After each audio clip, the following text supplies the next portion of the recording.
Hoje vamos seguir o tema de infertilidade com mais um vídeo, dessa vez falando motivos da infertilidade masculina. Eu vou comentar aqui quais são os principais motivos, razões e o que a gente pode fazer em relação a isso.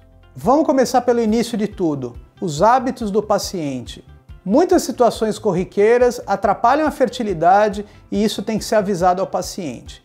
Cigarro é a principal delas.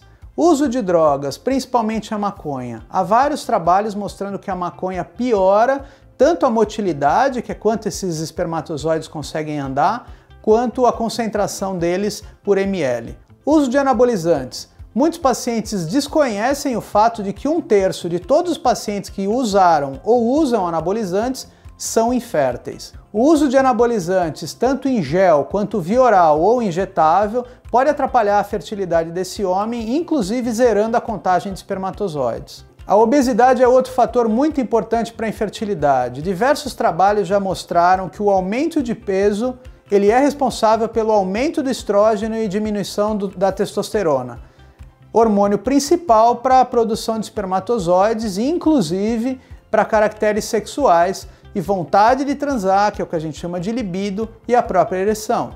Além disso, no histórico desse paciente, deve ser perguntado sobre malformações e cirurgias da infância. Alguns pacientes com criptorquidia, ou seja, o testículo que não desceu, eles têm uma chance muito aumentada de infertilidade, e essa chance ainda é aumentada quando acontece dos dois lados. Ainda nesse capítulo, é muito importante perguntar ao paciente sobre tratamentos importantes, como quimioterapia, radioterapia, histórico de trauma testicular, que tenha ido para o pronto-socorro, e ainda cachumba que tenha descido para o testículo, dando uma doença que chama orquite, que atrofia o testículo e também piora a infertilidade do paciente.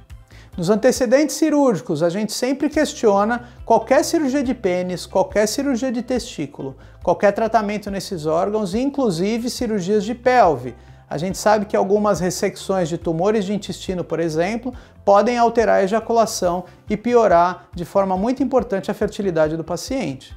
A gente termina a conversa com o paciente perguntando da fertilidade na família dele. Algumas síndromes genéticas, elas passam de pai para filho e esse paciente pode ser estéril, então a investigação terminaria justamente numa avaliação genética.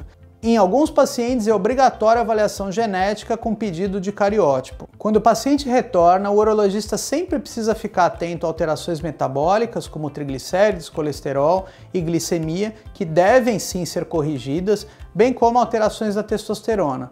Alguns pacientes precisam de estímulo da testosterona e já adianto que não é fazendo reposição de testosterona. O problema mais comum e principal de infertilidade masculina chama varicocele, mas isso eu vou deixar para o próximo vídeo. Confira lá.